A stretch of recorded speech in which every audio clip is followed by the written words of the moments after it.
4,000 years ago, the Great Pyramid of Giza had already been standing for centuries. Cities existed. People kept written records. Bronze weapons were being made. And on a remote island in the Arctic Ocean, woolly mammoths were still alive. Not frozen bodies, not fossils sticking out of the ground. Living mammoths. A small population had survived on Wrangel Island north of Siberia for thousands of years after mammoths disappeared from almost everywhere else. That should not have happened. Their world was already gone. The ice age had ended, the climate had warmed, mainland populations had collapsed. Across several continents, many of the largest animals on Earth had vanished. Yet this one group remained. They survived on an island cut off by rising seas, with no route back to the mainland and no new mammoths arriving to strengthen the population. Then, after roughly 6,000 years of isolation, they disappeared too. And the strange part is that scientists still do not know exactly why. For years, the leading explanation seemed obvious. The population was tiny and heavily inbred. Their DNA was accumulating harmful mutations.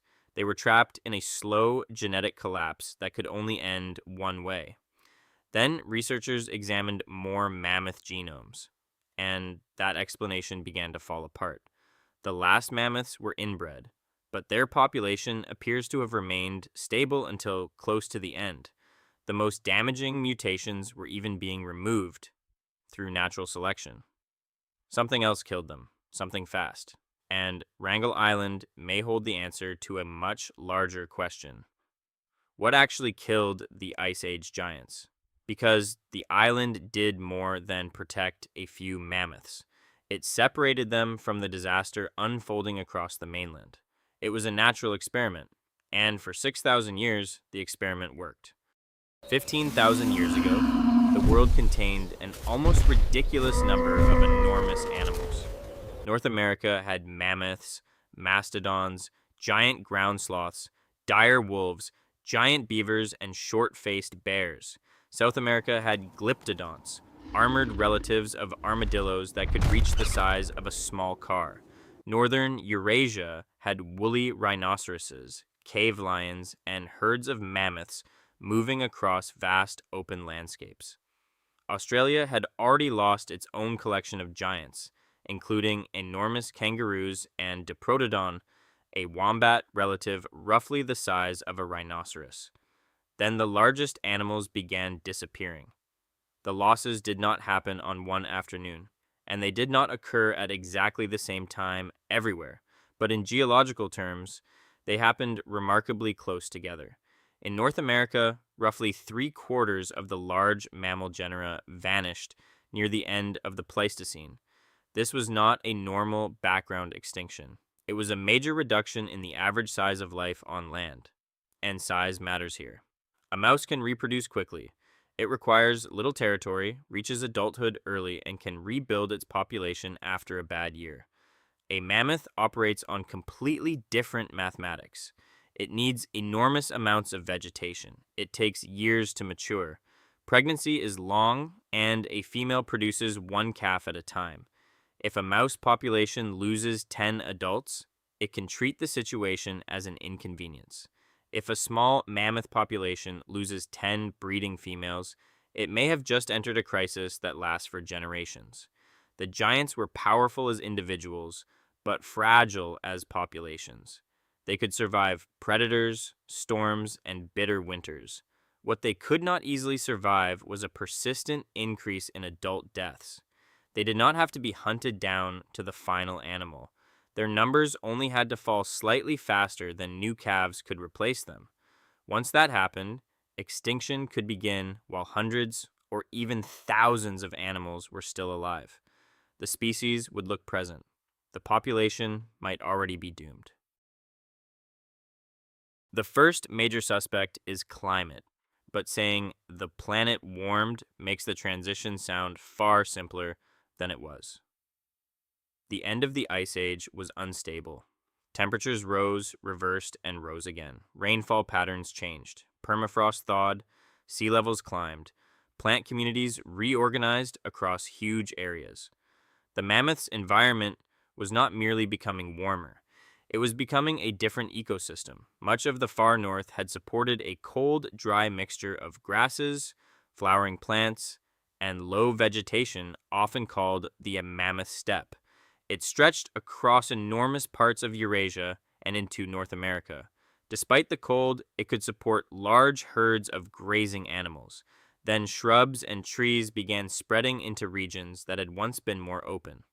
Wetlands expanded in some places. Grass-rich habitats fragmented. Local plant communities changed at different speeds. Ancient environmental DNA recovered from Yukon sediments shows a major ecological turnover between roughly 13,500 and 10,000 years ago. The old steppe tundra community declined as woody shrubs became more important. That is a problem when your body is essentially a 4-ton vegetation processing facility that must remain operational every day.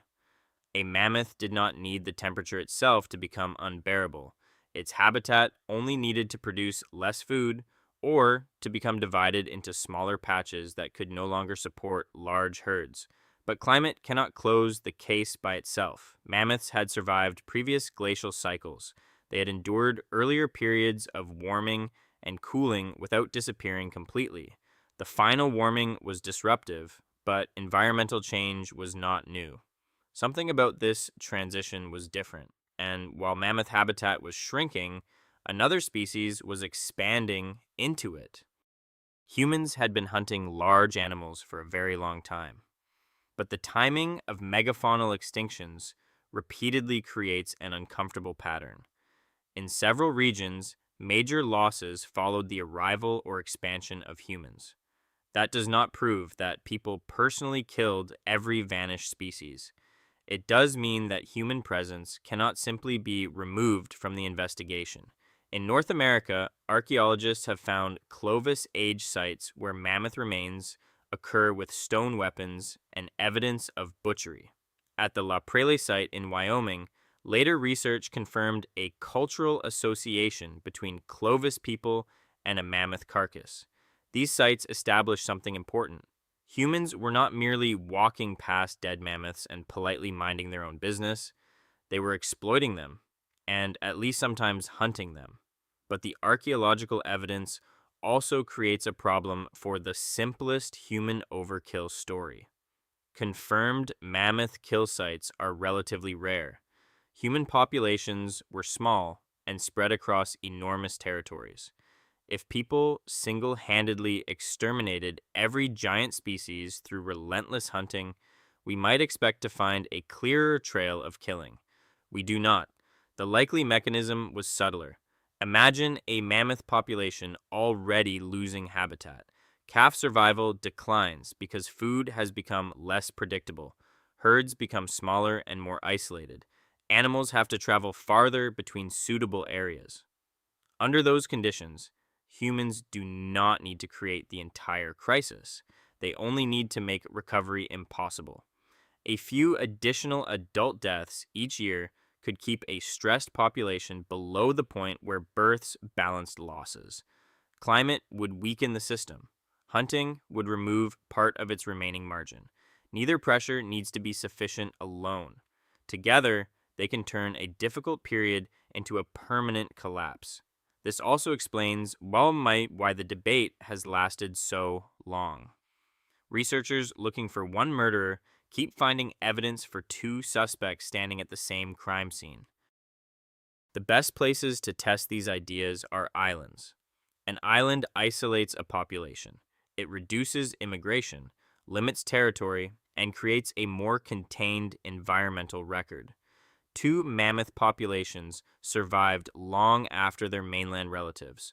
One lived on St. Paul Island in Alaska. The other lived on Wrangel Island. Their endings were not the same. St. Paul's mammoths survived until roughly 5,600 years ago. There is no evidence that humans caused their disappearance. Instead, researchers studying lake sediments, ancient DNA, fungal spores, and environmental changes found a more local disaster. Fresh water became scarce. As sea levels rose, the island became smaller. Its lakes became shallower. Mammoths and other animals gathered around the remaining water, damaging the surrounding vegetation and increasing erosion. The animals may have contaminated the same shrinking water sources they depended on. The island had become a closed system containing enormous thirsty mammals and fewer places to drink. Eventually, the system failed.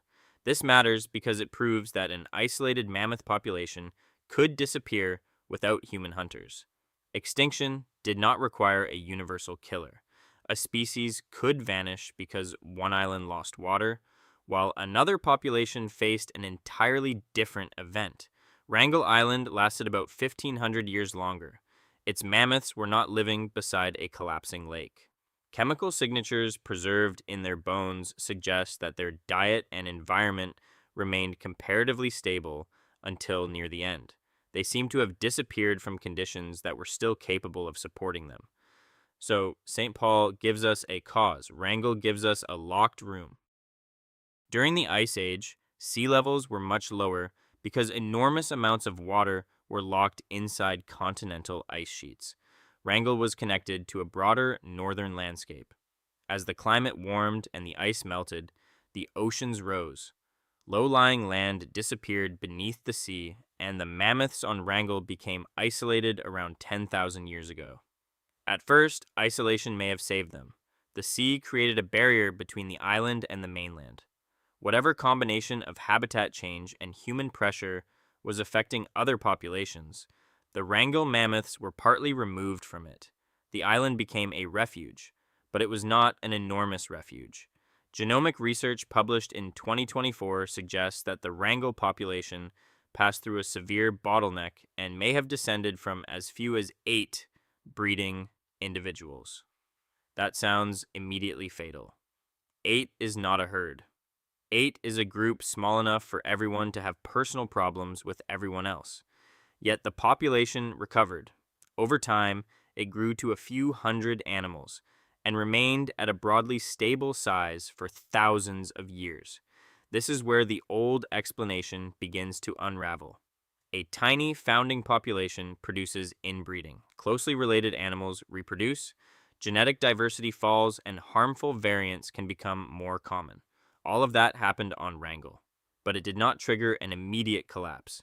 The mammoth survived for more than 200 generations. Whatever damage isolation was doing, it was doing it slowly, and the population kept going. In 2017, scientists examined the genome of one of the final Wrangel mammoths and found a troubling collection of genetic defects. There were harmful mutations, deleted genes, and changes affecting functions such as smell and reproduction. It looked like a textbook example of genomic meltdown. A shrinking population becomes increasingly inbred. Damaging mutations accumulate. Health and fertility decline. The population becomes smaller still, causing even more inbreeding. It is an extinction spiral. And for several years, this seemed like the cleanest explanation for Wrangel. The island had protected the mammoths from the outside world, but trapped them inside their own damaged DNA. Then came the larger 2024 study. Researchers analyzed genomes from mainland mammoths and multiple animals that lived on Wrangel across thousands of years. The expanded timeline showed something more complicated. Mildly harmful mutations did accumulate. Genetic diversity continued declining, but the most destructive mutations were being removed or purged because animals carrying them were less likely to reproduce. More importantly, the population did not show the long, steady demographic collapse expected if genetic deterioration alone had killed it. It appears to have recovered after the initial bottleneck and remained relatively stable. The mammoths were genetically vulnerable. They were not obviously dying. This changes the final scene completely. Instead of watching a species slowly fade through 6,000 years of biological decay, we have a population that survives isolation, inbreeding, and environmental limitation, then abruptly disappears. The DNA does not solve the mystery. It removes the easiest answer. A small population can appear stable and still be dangerously exposed. Imagine 300 mammoths spread across an Arctic island. That may be enough to survive an ordinary year. It may not be enough to survive one extraordinary year. A severe winter could cover vegetation beneath a layer of ice, preventing the animals from reaching it. A rain on snow event could freeze the ground into a hard surface, creating a food crisis across much of the island at once. An infectious disease could spread through animals with limited genetic diversity. A major storm, coastal flooding, wildfire, or another short-lived environmental event could cause losses that a slow reproducing population could not replace. These are plausible scenarios, not confirmed answers. The isotope evidence suggests the mammoths were not undergoing a long dietary collapse before extinction. That pushes attention toward a sudden event rather than centuries of gradual starvation. Humans remain another possibility, but the evidence is weak. The earliest recognized archaeological evidence of people on Wrangel dates to a few hundred years after the youngest securely dated mammoth remains. Dating gaps leave some uncertainty, so human involvement cannot be ruled out entirely. But there is no Clovis-style killing site, no spear point embedded in a Wrangel mammoth, no campsite surrounded by butchered bones. Human guilt on the mainland remains plausible. On Wrangel, the case has no weapon and no witness.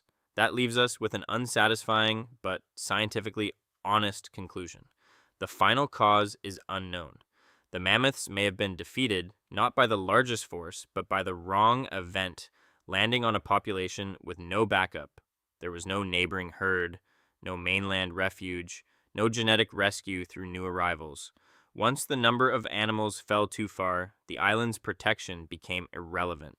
The sea that had kept danger out also prevented recovery from coming in. Wrangel Island does not give us one universal explanation for megafaunal extinction. It shows why a universal explanation may be the wrong thing to look for. Mainland mammoths faced enormous environmental changes, while humans expanded through their range. St. Paul's mammoths appear to have lost access to reliable fresh water. Wrangel's mammoths survived climate change, isolation, and severe inbreeding, only to vanish after thousands of years of relative stability. Different populations reached extinction through different doors, but they shared one weakness. They had very little room for error. Large bodies demanded large amounts of food and space. Slow reproduction made every adult important. Small, isolated populations could survive ordinary pressure, but they struggled to recover from sudden losses. The giants were not badly designed. They had dominated their environments for hundreds of thousands of years. Their problem was that several parts of the world changed almost at once, and their biology did not allow them to respond quickly. Wrangel delayed that moment. The island removed enough pressure for mammoths to survive for another 6,000 years. That makes their final disappearance even stranger. When the last herd died, there were no mammoths elsewhere waiting to replace it. No hidden mainland population. No second island. The species ended in one location, perhaps within a few terrible seasons, without leaving enough evidence for us to identify the final event. For thousands of years, Wrangel Island had functioned like a room sealed off from extinction. Then something entered the room. We can see what it left behind. Bones, tusks, damaged but functional genomes, a stable diet, a population that should have had more time. What we cannot see is the thing that ended it, and that is the real story of the last mammoths. They did not slowly disappear with the Ice Age. They survived it. They outlived the world that had created them. They remained on one isolated island while human civilization began thousands of kilometers away. Then, after enduring everything that should have destroyed them, they encountered one final event that nobody has yet been able to name. So,